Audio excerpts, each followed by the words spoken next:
ගුවන් අද 2020 A-level MCQ ප්‍රශ්න සාකච්ඡා කරන්න යන්නේ. හරි. මේක දීපද ප්‍රසාරණයේ ගැටලුවට අදාළව සාකච්ඡා කරන්න යන්නේ. ඉතින් තියෙනම ගානේ මෙතන ඔයාලට ඩිස්ප්ලේ වෙනවා ඇති. එන්න අය ධන නිඛිල සඳහා ආරෝහණ බල වලින් ওই ප්‍රකාශනීය ප්‍රසාරණය ලියා දක්වා අනුයාත පද දෙකක සංගුණක සමාන නම් n ඔත්තේ වන බව පෙන්වන්න කියලා. හරි. පොඩ්ඩක් මම මේකට අදාළ සිද්ධාන්ත චුට්ටක් කතා කරලා ඉන්නම්. හරි. ඔයාලා දන්නවා එක ධන x ගේ n වන බලයට ප්‍රසාරණ ලියන්න පුළුවන් සිග්මා r සමානයි 0 ඉඳලා n දක්වා ncr එකේ n ඍණ r x ගේ r. හරි.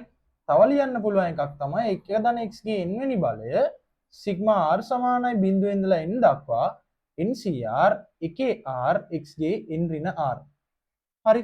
එතකොට මෙන්න මේ කතාව, ඒ කියන්නේ මෙන්න මේ අපිට කියන්නේ x ගේ බල ආරෝහණ හා අවරෝහණ පිළිවෙල. හරිද? අපි මෙන්න මේ විදියට ලියනවට කියනවා x බල ආරෝහණ කියලා. ආරෝහණ බල වලින් ලියනවා කියනවා. ඒතර මේකට අපි කියනවා x බල අවරෝහණ පිළිවෙල. හරි? පැහැදිලිද? ඕක තමයි සිද්ධාන්තේ ඔයාලට අවශ්‍ය වෙන ටික. ඒකට ඊට අමතරව ඔයාලට කියලා දෙනවා මේ සිද්ධාන්ත මතකයට තව දෙයක් අලුතෙන් චුට්ටක් මේක උදව්වක් වෙන්න තමයි යන්නේ. මතක් කරගන්න ඉක්මන් කළා.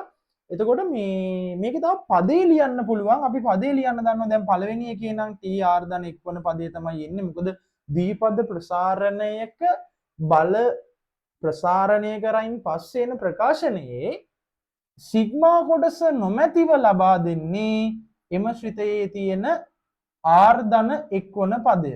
පැහැදිලිද? හරි.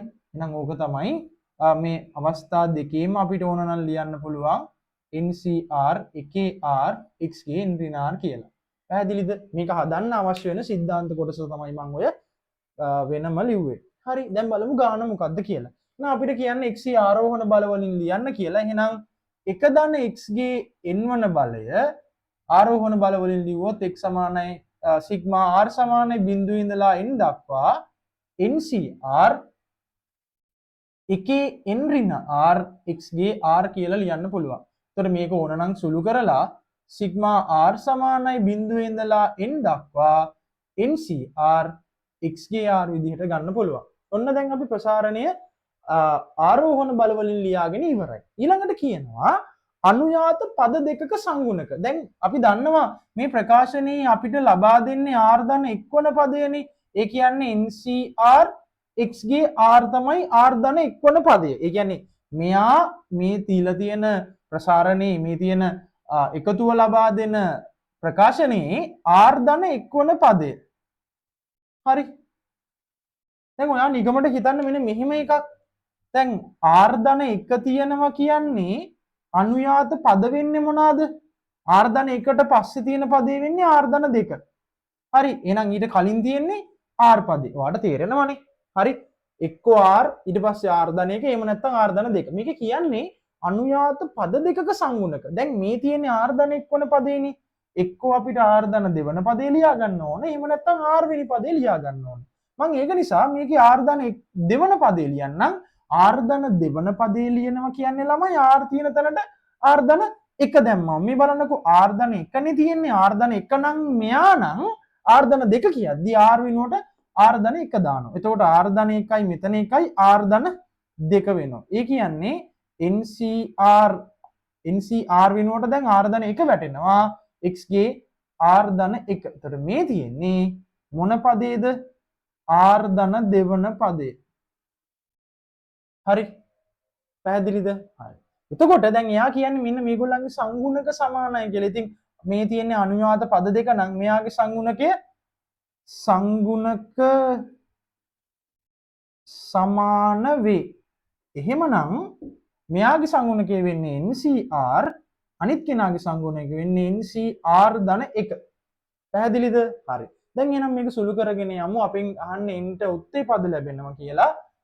එහෙනම් අපි දන්නවා C අංකණය ප්‍රසාරණය කරන්න තියෙන ncr ගේ කෙනා n ක්‍රමාරෝපිත බෙදීම n ඍණ r ගේ ක්‍රමාරෝපිත වැඩි කිරීම r ක්‍රමාරෝපිත සමානයි n ක්‍රමාරෝපිත බෙදීම n ඍණ r ධන 1 ක්‍රමාරෝපිත වැඩි කිරීම r ධන 1 ක්‍රමාරෝපිත. හරි. දැන් ඔයා දන්නවා n ක්‍රමාරෝපිතයට n ක්‍රමාරෝපිතේ කපලා දාන්න පුළුවන්. එතකොට මේ දෙන හරස් ගුණ කරොත් අපිට එනවා n ඍණ r ඍණ 1 ක්‍රමාරෝපිතේ වතාවක් r ධන 1 ක්‍රමාරෝපිතේ සමානයි n ඍණ r ගේ ක්‍රමාරෝපිතේ වතාවක් r ක්‍රමාරෝපිතේ. පැහැදිලිද? හරි. එහෙනම් චුට්ටක් ඉස්සරහට යමු තව. හරි. දැන් සුළු කිරීම සම්බන්ධව ගැටලුවක් තියෙනවා. එතකොට මෙතන තියෙන්නේ n ඍණ r ඍණ 1 වෙන්න කෙනා. මෙතන තියෙන්නේ n ඍණ r. එහෙනම් අපිට පුළුවන් ක්‍රමාරෝපිත ආශ්‍රිත සුළු කිරීම පාවිච්චි කරලා එන්න මෙහෙම ලියන්න. මෙතන r ධන 1 නම් අපි දන්නවා මේ පොඩි સિદ્ધාන්ත කොටසක් තියෙනවා. n ගේ ක්‍රමාරෝපිතේ ලියනවන 1 වැඩි කිරීම 2 වැඩි කිරීම 3 තිත්පලක් n දක්වා කියලා. ඕකම අපිට ලියන්න පුළුවන් නේද ළමයි? 1 වැඩි කිරීම 2 වැඩි කිරීම n ඍණ 1 වැඩි කිරීම n කියලා. හරිනේ. ඕකෙදි n ඍණ 1 දක්වා පද ටිකට ක්‍රමාරෝපිතේ දාලා අනිත් කෙනා වෙන් කරන්නත් පුළුවන්. ඔන්න ඔය સિદ્ધාන්ත ටිකක් ඔලුවට එන්න ඕන.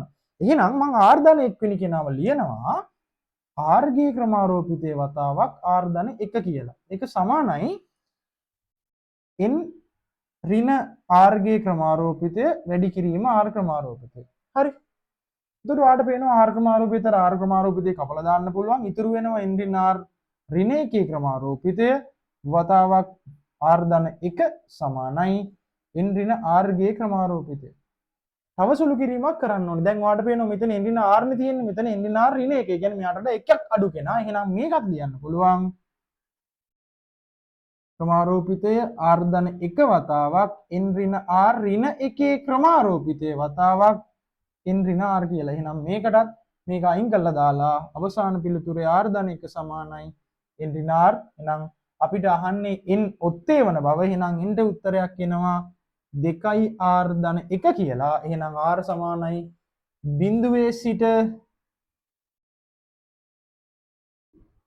පද ටික දාගෙන යනකොට ආට ලැබෙන්නේ ඔත්තේ කියන එක ඔයාලට මේකෙන් පේනවා. බිඳුව දැම්මොත් 1යි 2 දැම්මොත් 3යි 2 දැම්මොත් 5යි ඔය විදිහට සියලුම සංඛ්‍යා ඔත්තේ පද ලැබෙනවා. එහෙනම් ඕක තමයි 2020 A level ගානට උත්තරේ වෙන්නේ.